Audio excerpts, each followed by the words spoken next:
4 buy lows, 4 sell highs, all before week 7. Just like every single week, we are bringing you 2 running backs buys, 2 running back sells, 2 wide receiver buys, 2 wide receiver sells. I shouldn't even say wide receivers, pass catchers, because we got a tight end in the mix in this one. But Tyler, I'll let you start with your running back buy. It's James Cook, Buffalo Bills. This Buffalo offense is going to be better. We saw it just this past week with Amari Cooper now in the mix. It's going to continue being just as good, if not better, right? The acquisition of Amari Cooper is not going to help just the passing game, but it's going to help the run as well because it spreads the defense out. James Cook has the 11th highest stacked front carry rate of all running backs this year. It's been tough for the guy, and for the fact that he's been as productive as he has been just is a testament to how good of a talent James Cook is and how good this offense has been already. Now, the Ray Davis emergence in this offense is what's dropping James Cook's price right now. And you do just have to ask yourself the question, like, is Ray Davis going to overtake James Cook? No chance. Will Ray Davis cut into James Cook's role enough to make Cook a less valuable asset? I don't really think so either. James Cook has a great schedule the rest of the season then as well. He gets Seattle, Miami, Indy, then he goes Kansas City, San Francisco. So a bit of a tough stretch there, but then he goes with the Rams, Lions, Patriots, and Jets. 5 of those 9 are top half in carry or top half in yards per carry the last 4 weeks. 6 of the 9 are top half in rushing yards allowed per game the last 4 weeks. It's a great piece on a great offense that want to run the ball. They're 11th in team run plays per game. I love James Cook right now. For the dip in his value, go capitalize on it. Yeah, James Cook is a guy who's already playing 55% of snaps before Ray Davis came in. You look at this team last year, James Cook had 237 attempts. The Bills ran the ball 512 times. Obviously, you factor in Josh Allen running 100 times, but Allen's running the ball less this year, especially in short yardage situations, which is why you're seeing James Cook start to score touchdowns. They're trying to save Josh Allen a little bit, right? Just some of the wear and tear on him. So if he's going to continue to score touchdowns, if he's still the best back, you got to imagine that he's going to continue to produce. He's at a career low right now at 4.2 yards per carry. He's been 4.7 at 5.8 the 2 years prior. Got to imagine that starts coming back up with what you said, where defenses are going to be spreading out to take on Amari Cooper.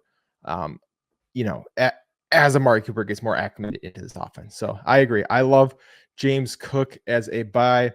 Now, I got to admit, I was struggling with James Cook's name there because my buy this week is James Conner, and I kept wanting to say James Conner instead of James Cook, and I had to watch myself.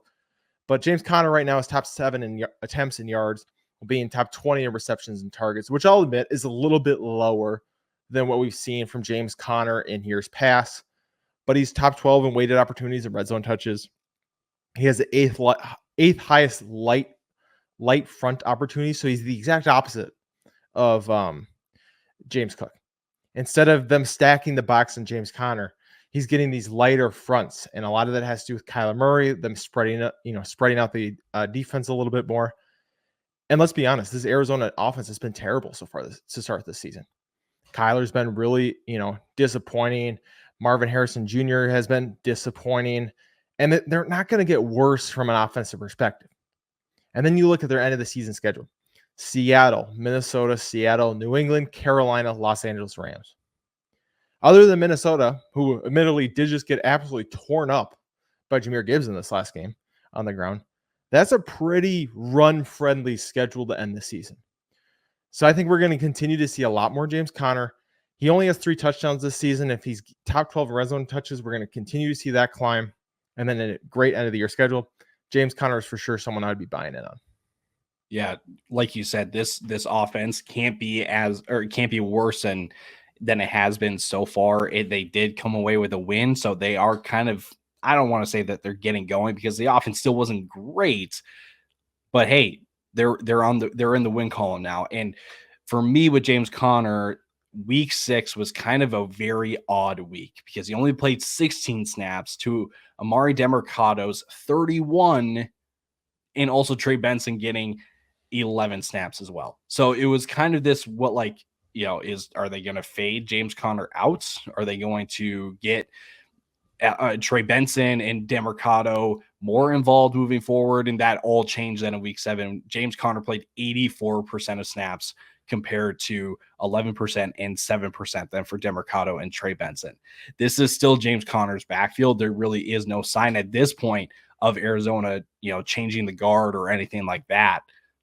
I think Cook, or I almost mix up Conner and Cook right there. I think James Conner is also another sneaky good buy for running backs.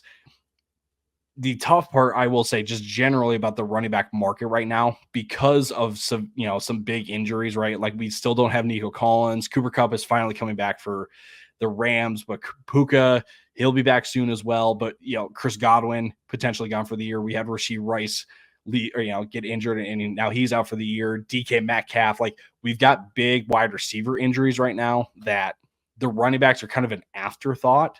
So in some weird way, like, the general running back market might be a buy right now, just because everyone's going to be trying to go get these wide receivers.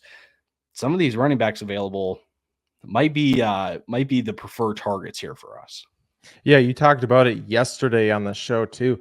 Last week from the running backs was a running back week, and we've kind of seen that throughout the season so far. The top 12 running backs are outperforming the top 12 wide receivers, and it comes down to a lot of, there's been a lot of injuries at the wide receiver position, a lot more than we thought. That Chris Godwin one on Monday night was devastating, but it's just felt like it's one of those every single week at least is what we're getting into. Before we get into those pass catchers, though, we want to remind you, if you're part of that 93%, you need to hit that subscribe button, because we're putting in work over here, boys.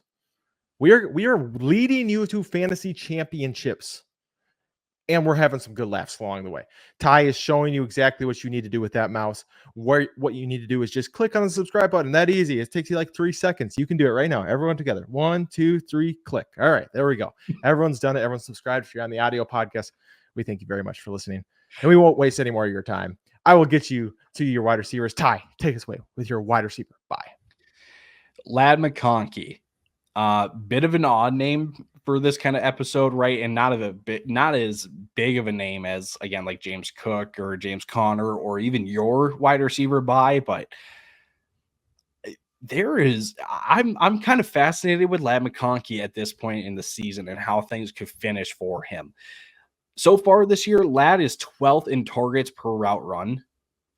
So when he gets on the field, they are targeting him. And when I say they, it's Justin Herbert, which is great, but he was only playing 65% of snaps through their first 5 games. So, like, he's not getting on the field enough, but when he's on the field, he gets targets. So you're kind of like, what to do? You can't play him because obviously, like, he's just not getting on the field. But Ladd did just play 86% of snaps on Monday Night Football against the Cardinals.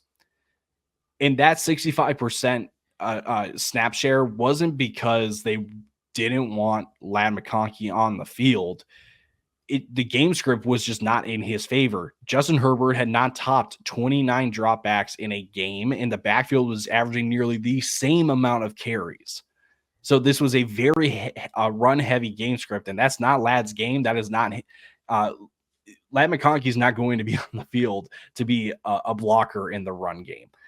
So Ladd McConkey isn't necessarily a league winner. That's not what I want to convey or anything, but this is an opportunity to buy low on a guy that, if he continues to be on the field as much as he was on Monday, he could start producing in fantasy, and then you can capitalize after a few good performances and upgrade again from Ladd McConkey.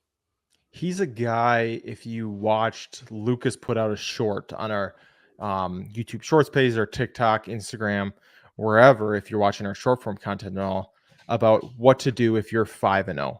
And he's a guy that you should go take that shot on, because it's not going to cost you a lot to go get Ladd McConkey, right? You're not giving up James Cook or James Conner. You're not even going to give up probably either of our running back cells either. And they're not exactly pretty names, right? He's just not costing you a lot, but the upside's huge, because we've seen Justin Herbert 34, 39 pass attempts, like you're saying, Ty, over the last 2 weeks. And that the road for him to be the wide receiver one in that offense is not a tough one. There is not a lot in his way to become the wide receiver one it's Quentin Johnson and Josh Palmer. You got to think Ladd's going to find his way into that, wide receiver one conversation pretty soon towards the back half of this season. So I got to agree. I love Ladd McConkey as a buy, and it's just a great reminder that every trade you make doesn't have to be a home run. Getting Ladd on your roster helps you a ton, but it's also like Ty said, it's not like you're buying a league winner in Ladd McConkey. My wide receiver buy, it's a little simpler, right? It's like Ty said, it's a little bigger name. It's Devonta Smith. And I know he had 0.8 points last week. And that's why you're going to be able to buy in, because he had the concussion. They were on a bye week. Then, and then he drops 0.8 points. And the reason he dropped 0.8 points is because the Eagles demolished the New York Giants.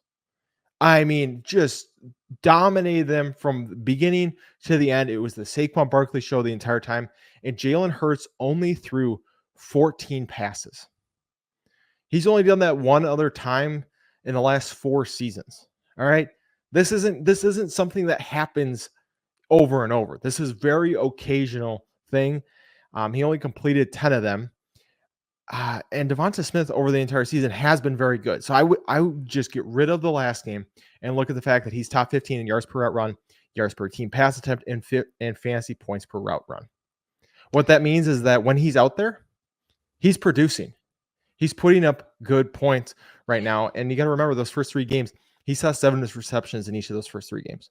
I understand A.J. Brown missed 2 of them, but that's what we can continue to see from Devonta Smith in this Kellen Moore called offense. I think the Eagles are just going to continue to get better. They've been really rough over these first couple of weeks, and I just think they're going to continue to kind of get this offense figured out. So yeah, I'm all in on Devonta Smith. Yeah, I love the fact that we're also kind of doubling down on Devonta Smith as a buy, because he was also my buy after week 5 going into week 6. And what makes us even better is that the price is a little bit lower even than when I mentioned him as a buy, just because the performances, obviously because AJ Brown has come back, they just have not been as good as they once were.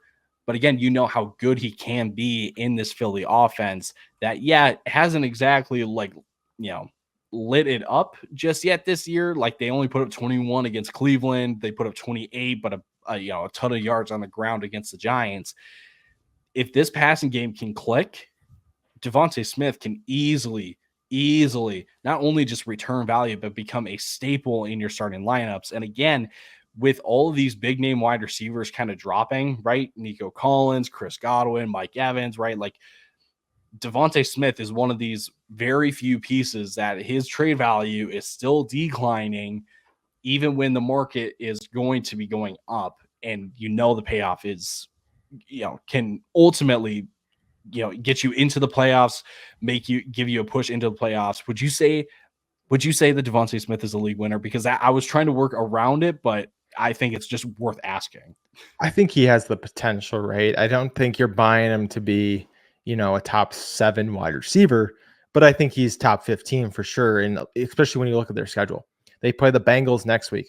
Got to throw the ball. Play the Jaguars the week after. You throw the ball against the Jags. Then the Cowboys, you're going to throw the ball. Commanders, you're going to throw the ball. Rams, you can run on the Rams. You can definitely run on the Rams, but you can also throw on the Rams. You play the Ravens, you can't run on the Ravens, but you can throw on the Ravens.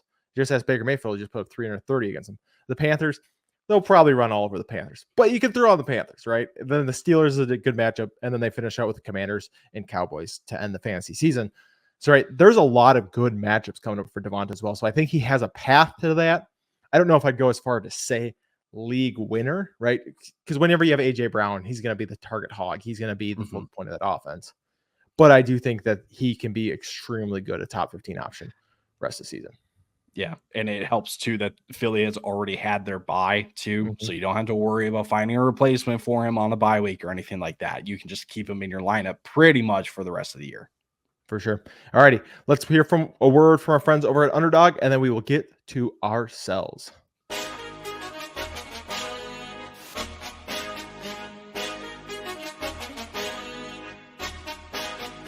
Today's podcast episode is brought to you by our friends over at Underdog Fantasy. Now, we love Underdog. It is the easiest place to play best ball formats, and they even have their own form of player props called Pick'em.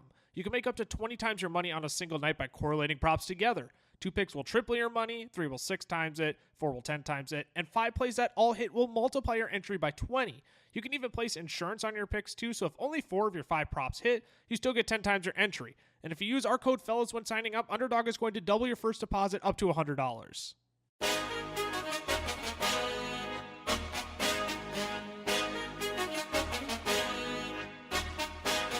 We are back.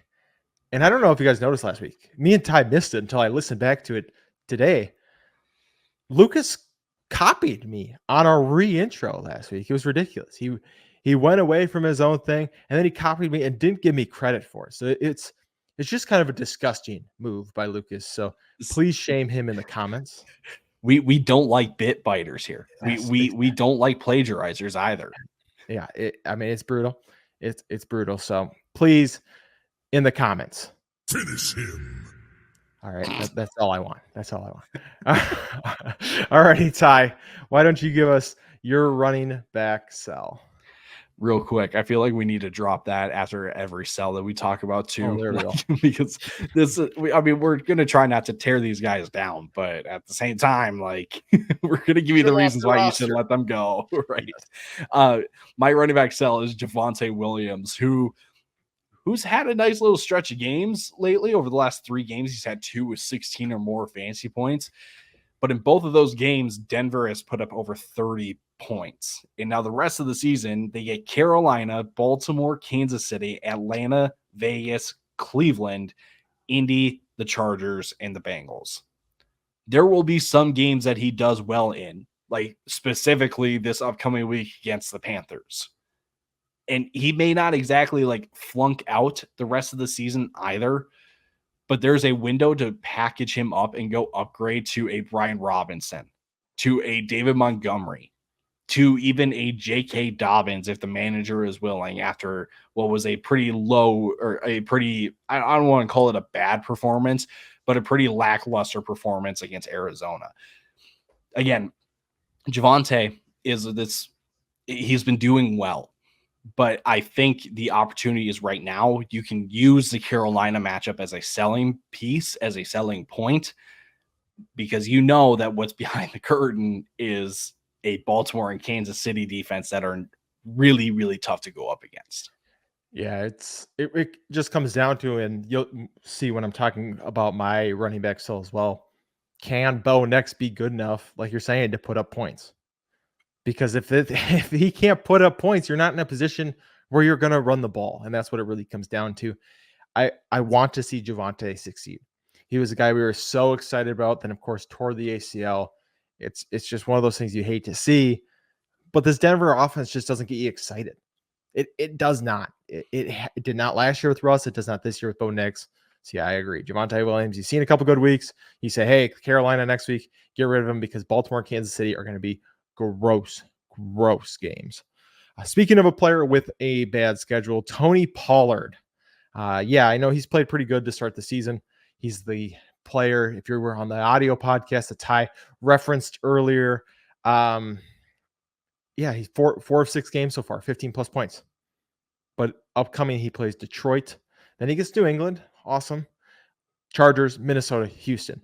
4 of those teams, the 4 that aren't named New England, are top 10 against the run. 3 of them, Detroit, Chargers, and Houston, are top 5 against the run. I don't want anything to do with that, especially when I know the quarterbacks are going to be Mason Rudolph or Will Levis. It's bad and worse, right? I mean, and I don't even know which one's which. It just is bad and worse. That's your 2 options there.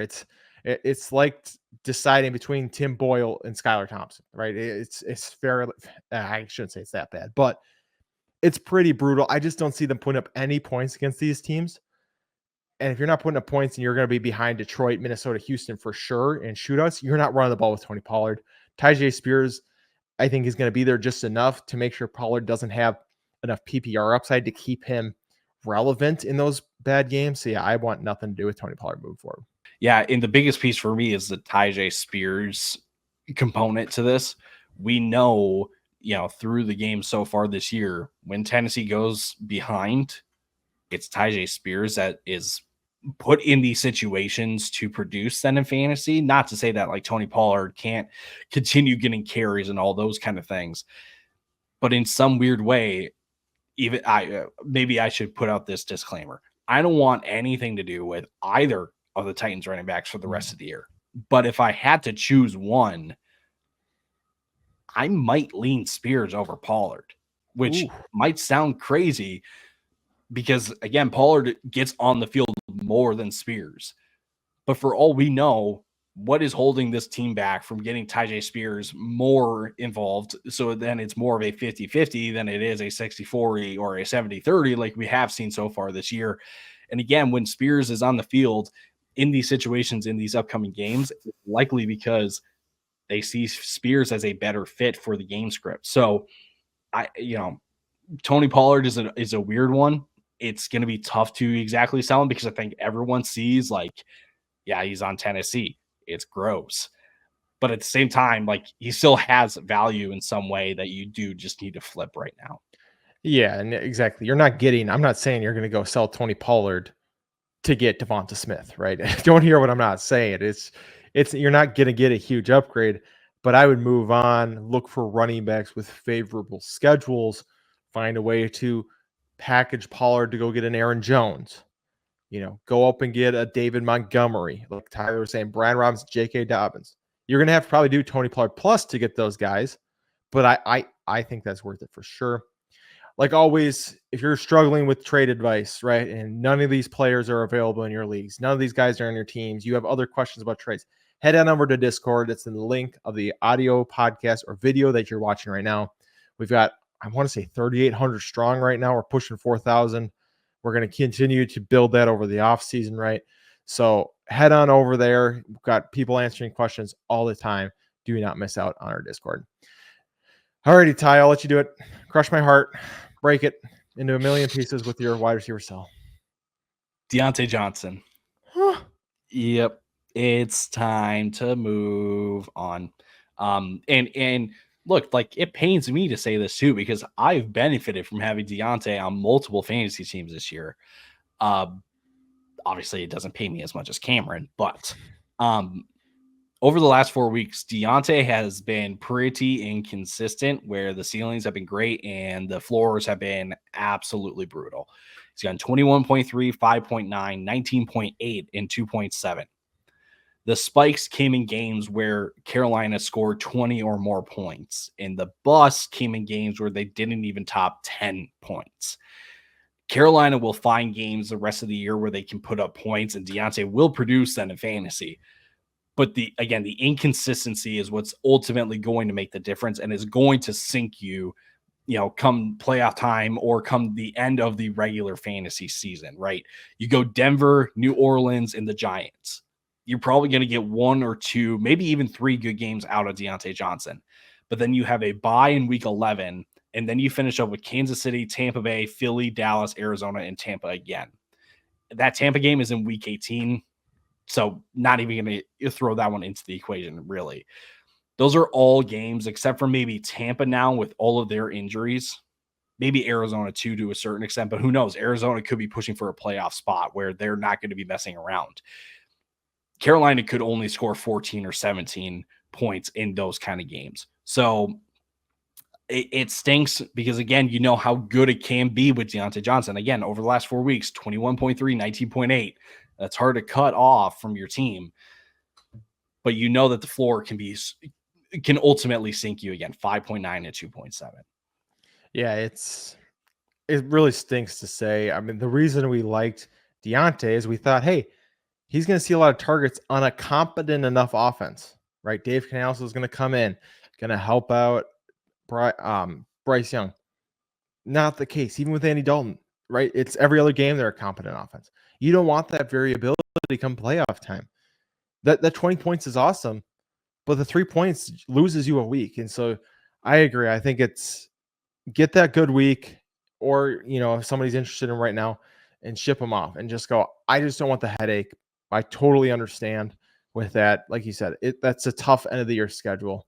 I think honestly, he's going to feel like Amari Cooper was last year, where he's probably going to finish top 20 wide receivers, But if you're his manager, you're not feeling like he was a top 20 wide receiver. You're feeling like, man, that sucked. I feel like he lost me 6 weeks this year. And that's just because this offense is so much worse than I think we even thought they could be. All righty, I'll go to my last sell. And I'm not going to spend too much time on him because we talked about him in yesterday's episode as well, but it's Sam Laporta. And the reason he's a sell is because you have a small sell high opportunity with Jameson Williams being suspended, right? Because I think that makes people think, oh, now Sam Laporta is going to see a ton of targets all of a sudden. Sam Laporta is going to be overutilized again in this offense. But what you have to remember, Jameson Williams wasn't exactly lighting it up these last couple of games. It wasn't like week 1 and 2 where he was seeing crazy, insane, targets where it was like, oh, Jameson Williams might be one of these league winners. No, these last couple of weeks, Jameson Williams had seen 3, 2, 4, and 1 targets. But I think all of a sudden people see this and they go, oh, Sam Laporta, time to plug in. I got news for you. Sam Laporta is currently on pace for 40 receptions and 640 yards in the season. Do you really want that? No, I do not want that. That's disgusting. I want no part of that at all. And he's become a touchdown dependent tight end. That's just where he's at. And if I'm looking at the tight end list, I can find a ton of touchdown dependent tight ends. Tucker Kraft, Cole Kmet, Mark Andrews, Hunter Henry. Go trade Sam Laporta because he's still got a little bit of name value. He's still got that. Go get a wide receiver or a running back and get one of these guys in the cheap. Cole Kmet, Hunter Henry, you can probably still pick up off the waiver wire because you're going to have the same touchdown dependency as you are with Sam Laporta. That's just where we're at with him right now. I would get what you can and move on. Yeah, like you said earlier too, when we talked about Laporta on yesterday's episode, I was very adamant, like, cut him. Like there was no reason to roster him anymore because the usage wasn't there at all. This Detroit offense is not what we expected it to be going into this season, right, from what it was last year. The Jameson Williams suspension, like you said, now creates this tiny little window where he's not cuttable, but you need to still move him off your team, right? You can't just outright cut him because there will be people interested or people willing to kind of take a flyer, give a shot to Laporta. So you do need to kind of, again, like work the phones a little bit, right? You need to shop him around maybe to every single person in your league. But ultimately, what we are just trying to tell you is like, it's not going to get better. It shouldn't get better. If it does, I doubt it's going to be because Jameson Williams is suspended. It's going to be for some other reason that we cannot see right now. So I totally agree with you. Again, from the stance that I had yesterday of we need to move on from Sam Laporta. This is the one and only time. Maybe it is after next week, but even then people are going to be like, well, Jameson Williams is going to come back from his suspension. So again, this is your one time to officially move on from Laporta, get rid of the headache that he has been this year. Yeah, that's just what it is. It's been a headache. I don't want to deal with it. And you can't say, well, maybe he'll be. This Detroit offense looks awesome. They look unstoppable right now. They're not going to just change it to all of a sudden get Sam Laporta involved if this is what's working, right? They're not going to make him a focal point when Gibbs, St. Brown, David Montgomery, Jared Goff, they've looked as good as they have. So I wouldn't get my hopes up. I would go, if this is my one chance to sell high, and I would do it. Alrighty, well, that wraps up our 8 trade targets, or 4 buy lows, 4 sell highs. We hope that you enjoyed it. We hope that we can help you win that championship, win at least week 8. That's what we'll worry about. We'll worry about get the playoffs and championship later. But Ty, we only got about 4 more weeks of these because trade deadlines are coming up soon. So we will continue the trade targets till at least week 11. It might be week 12. I'm not 100% sure. And then we will have a new episode coming in place of this. But tomorrow we have our starts and sits. I almost forgot where I was going with that. Tomorrow we have our starts and sits, and then we have 3 more episodes again next week. So make sure you're subscribed. Make sure you have those notifications on. If you want us on the rest of the socials, I'm at CamelFFF on the X, at Tyler_Plath for Tyler. We are the Fantasy Football Fella, or the FF Fellas on Instagram, FF Fellas on Twitter, Fantasy Football Fellas on TikTok, Facebook, and YouTube, and Fantasy Football Fellas Shorts if you want our short form content on YouTube. Make sure you follow us on all those platforms so you don't miss a single thing that we got coming. But we will see you tomorrow. Deuces. Deuces.